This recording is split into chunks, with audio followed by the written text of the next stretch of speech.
नमस्कार मित्रांनो, ई श्रम कार्ड जर तुम्ही अगोदर काढून ठेवलं असेल तर आता त्याची ई-के-वाय-सी करणं हे बंधनकारक आहे. आता ती ई-के-वाय-सी कशी करायची हे याची संपूर्ण डिटेल आपण पाहणार आहोत. तत्पूर्वी आपल्या डिजिटल मनोहर मराठी यूट्यूब चॅनलवर तुम्ही कोणी नवीन आले असणार तर आपल्या चॅनलला सबस्क्राईब करा. साथच आपल्या बेल आयकॉनला क्लिक करायला विसरू नका, कारण असेच अपडेट तुम्हाला मिळत राहतील.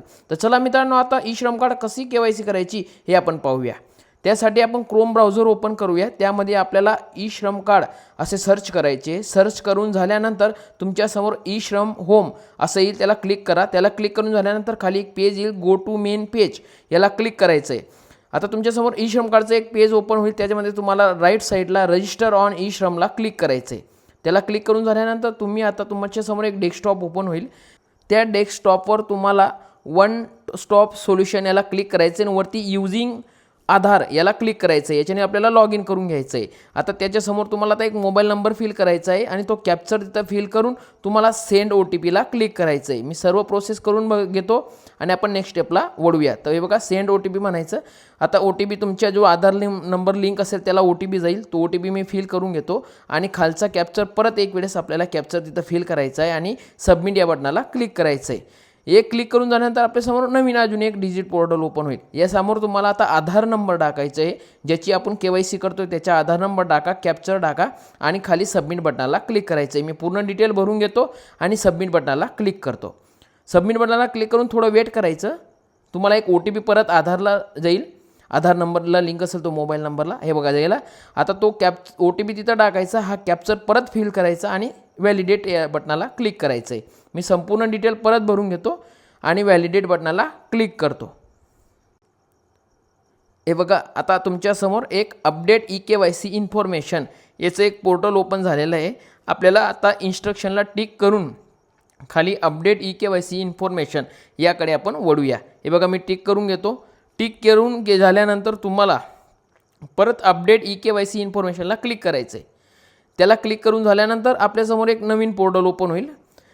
ज्या माणसाची आपण के-वाय-सी करतोय त्याची प्रोफाईल ओपन होईल. आता प्रोफाईल डिटेलमध्ये जा आणि अपडेट प्रोफाईलला क्लिक करायचं आहे.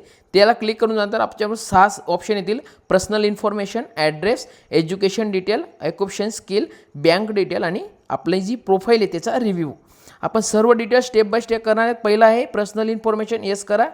येस करून तुमच्यासमोर प्रोफाईल ओपन होईल. हे बघा, पूर्ण प्रोफाईल ओपन झालेली आहे. तुमच्या काही चुका असतील ते दुरुस्त करा.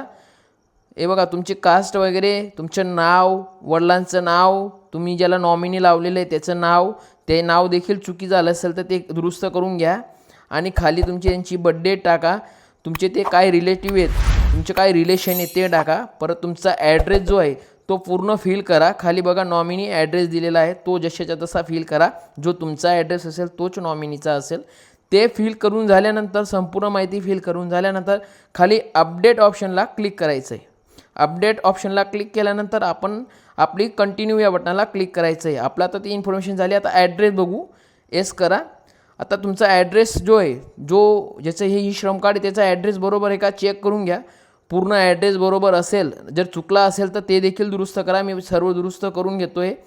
ओके, हे बघा, मी ॲड्रेस, गावाचं नाव, सर्व पिनकोड टाकला. तर अपडेट या बटनाला क्लिक करतो आणि कंटिन्यू करतो. आता आपल्याला एज्युकेशन इन्कम त्याला क्लिक करायचं आहे. एज्युकेशन इन्कम तुमचं काय आहे, तुमचं एज्युकेशन काय झालेलं आहे ते क्लिक करा. तुमचं काय इन्कम काय, आता इन्कम सोर्स ते क्लिक करायचं आहे. अपडेटला क्लिक करा आणि कंटिन्यू बटनाला क्लिक करायचं आहे. आता ऑक्युपेशन स्किल ओके करा. तुम्ही काय काम करतात ते इथं फिल करायचं आहे आणि तुम्ही किती वर्षापासून करताय ते फिल करा. ते करून झाल्यानंतर खाली अपडेट ऑप्शन राहील, त्या अपडेट ऑप्शनला क्लिक करा आणि नेक्स्ट स्टेपला जाऊया. मी अपडेट करतो, कंटिन्यू करतो आणि पुढच्या स्टेपला जातो. आता बँक डिटेल महत्त्वाचा विषय. आता बँक डिटेल मला हे मी अगोदर महाराष्ट्र बँकेची डिटेल भरलेली होती. आता कस्टमरला SBI बँकेची डिटेल पाहिजे. मी ती सर्व डिटेल भरून घेतो. हे बघा, चेंज करून घेतली सर्व डिटेल. आता अपडेट ऑप्शनला क्लिक करेल आणि कंटिन्यूला क्लिक करेल. सर्व झालं. आता मी माझी प्रोफाईल चेक करून घेतो. जी पूर्ण डिटेल आहे माझी भरलेली ती पूर्ण डिटेल चेक करून घेतो. सर्व बरोबर आहे, काही चुकलेलं नाही.